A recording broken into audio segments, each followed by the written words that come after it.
अगला प्रश्न है क्वेश्चन नंबर 16। दिए गए चित्र में किस प्रकार की अभिक्रिया हो रही है। देखिए यहाँ पे क्या लिखा हुआ है कि कॉपर सल्फेट और लोहे की कील है। कॉपर सल्फेट क्या होता है, तो हम सबको पता है कि कॉपर सल्फेट होता है CuSO4 और लोहा। जब ये अभिक्रिया करते हैं तो CuSO4 जो है वो Fe के साथ आ जाता है और कॉपर अलग हो जाता है, तो यहाँ बन जाता है FeSO4 प्लस Cu। तो यह एक विस्थापन अभिक्रिया है और ये एकल विस्थापन है। तो यहाँ पे देखिए जो उत्तर दिया हुआ है उसमें विस्थापन अभिक्रिया होगा। देखिए यहाँ पे द्विस्थापन अभिक्रिया भी दिया हुआ है लेकिन वह उत्तर नहीं होगा। निम्नलिखित में से कौन प्राकृतिक सूचक का उदाहरण है। तो हमें पता है कि जो लिटमस पत्र है वो प्राकृतिक सूचक है। क्यों? लिटमस पत्र जो है एक पेड़ से आता है, उस पेड़ का नाम होता है लाइकन। अगला देखिए क्वेश्चन नंबर 18। किस विलयन का पीएच मान 10 है वह निम्नलिखित में से क्या होगा। तो हमें पता है कि जो विलयन होते हैं, जो पीएच का रेखा होता है, उस रेखा में 7 जो होता है वो उदासीन होता है। अगर 7 से कम है तो वह अम्ल हो जाता है और अगर 7 से ज़्यादा है तो वह क्षार आ जाता है।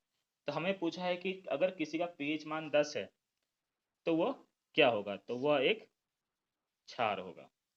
दिए गए चित्र से क्या सूचित होता है। देखिए चित्र को देखिए, सबसे पहला यह लाल रंग का चित्र है। यहाँ पे जो बूंदे गिर रही है, बूंदे से हाथ कट गया है, देखिए यहाँ पे। तो यह क्या है, यह हमें ये बता रहा है कि अगर अम्ल जो है हाथ में गिरेगा तो आपके हाथ में क्या करेगा, वो कुछ ना कुछ नुकसान पहुंचाएगा। इससे मतलब कि हमें क्या दे रहा है कि हमें प्रयोगशाला में देखिए हमें हमेशा हाथ साफ रखना चाहिए, गलत। हमें प्रयोगशाला में हाथ धोकर जाना चाहिए, वो भी गलत। हमें अम्ल से हाथ धोना चाहिए, वो भी गलत। तो ऑप्शन नंबर डी, सांद्र अम्ल तथा क्षार वाले बर्तन का चेतावनी चिन्ह है ये, कि इस बर्तन में आपका या तो अम्ल रखा हुआ है या तो क्षार रखा हुआ है, इससे आपको नुकसान हो सकता है। इमली में कौन सा अम्ल है, देखिए ये सारे फलों का जो अम्ल है वो याद कर लीजिएगा, ठीक है। इमली में हमें पता है क्या होता है, टार्ट्रिक अम्ल होता है। कौन सा अधातु कमरे के ताप पर द्रव की अवस्था में पाया जाता है। अब देखिए जो क्वेश्चन है वो क्वेश्चन में क्या बोला है, अधातु। देखिए सारे जो मैक्सिमम अधातु है ना, वो कमरे के ताप पर द्रव अवस्था पर ही रहते हैं। अब ये गलती से अधातु हो गया होगा, यहाँ पे धातु होगा। क्यों? देखिए ब्रोमीन और क्लोरीन दोनों अधातु है, तो ये तो दोनों है ना फिर उत्तर। तो क्वेश्चन में अधातु नहीं हुआ, क्वेश्चन में धातु होगा। और हम सबको पता है कि धातु जो है वो पारा एक ऐसा है जो कमरे के तापमान पर भी द्रव अवस्था में पाया जाता है। तो क्वेश्चन नंबर 21 में संभल के, ये गलत से मिसप्रिंट हो गया है। निम्नलिखित में से किस पदार्थ का उपयोग अग्निशामक बनाने के लिए किया जाता है। देखिए अग्निशामक जो होता है ना, उसमें sodium bicarbonate plus sulphuric acid H2SO4 का इस्तेमाल किया जाता है। देखिए सोडियम बाइकार्बोनेट को ही यहाँ पे क्या लिख दिया है, sodium hydrogen carbonate.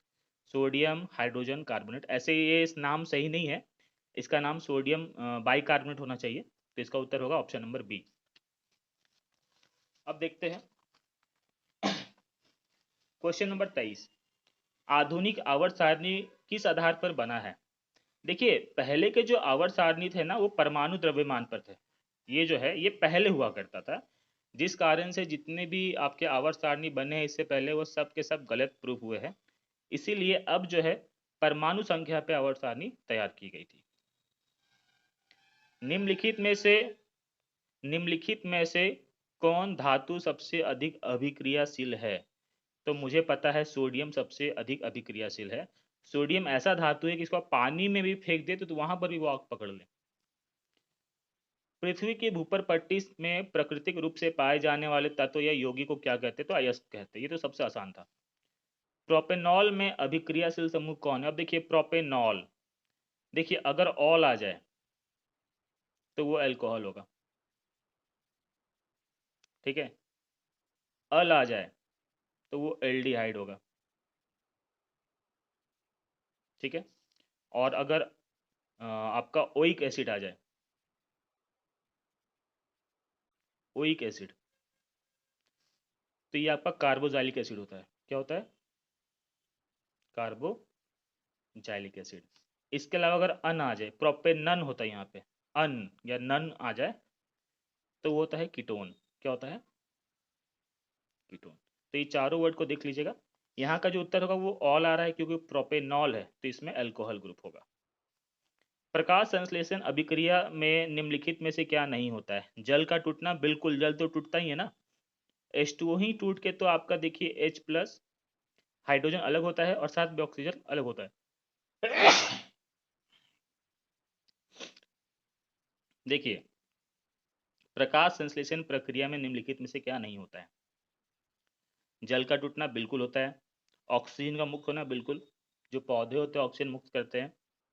Carbon dioxide का मुक्त होना तो नहीं, वो कार्बन डाइऑक्साइड को मुक्त नहीं करते, वो तो कार्बन डाइऑक्साइड का इस्तेमाल करते हैं।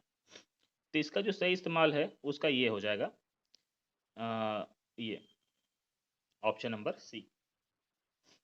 फ्लोएम में खाद्य पदार्थ के परिवहन पौधे में किस दिशा में होती है? देखिए, फ्लोएम जो है वो पत्तों से शुरू होता है।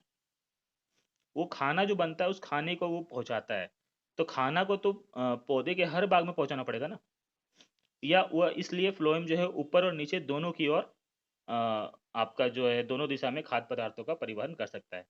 लेकिन अगर जाइलम आता तो याद रखिएगा, जाइलम सिर्फ और सिर्फ नीचे से ऊपर की ओर ही अभिक्रिया सॉरी परिवहन कर सकता है।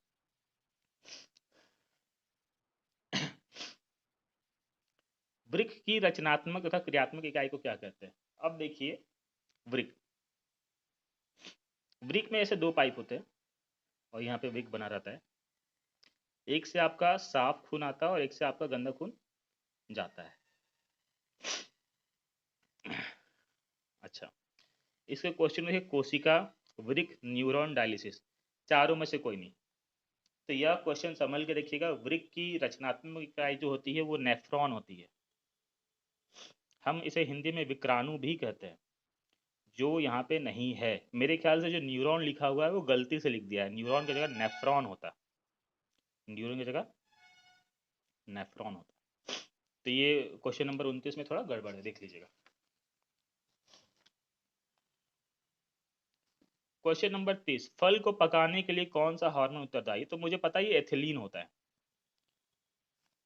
एस्ट्रोजन कहाँ स्रावित होता है? तो वो अंडाशय में होता है।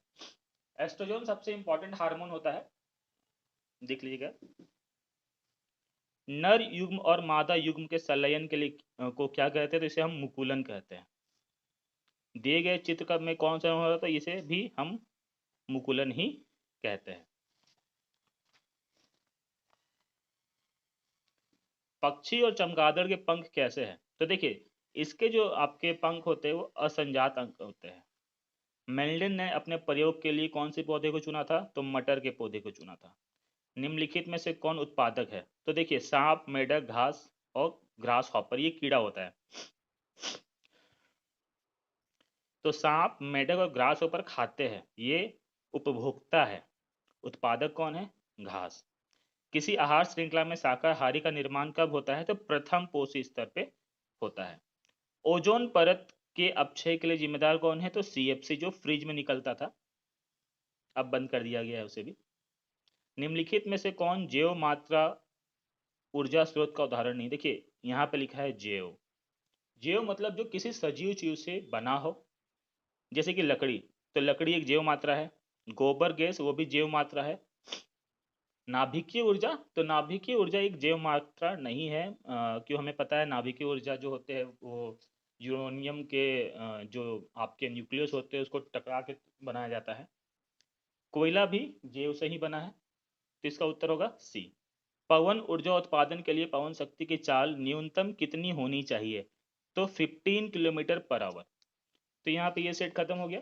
अगले वीडियो में मैं आपको जो डिस्क्रिप्टिव पेपर है उसका भी सॉल्यूशन दे दूंगा। इसके अलावा क्लास 12th का फिजिक्स, केमिस्ट्री, मैथ का भी सॉल्यूशन मैं आपको प्रोवाइड कर दूंगा। Thank you so much.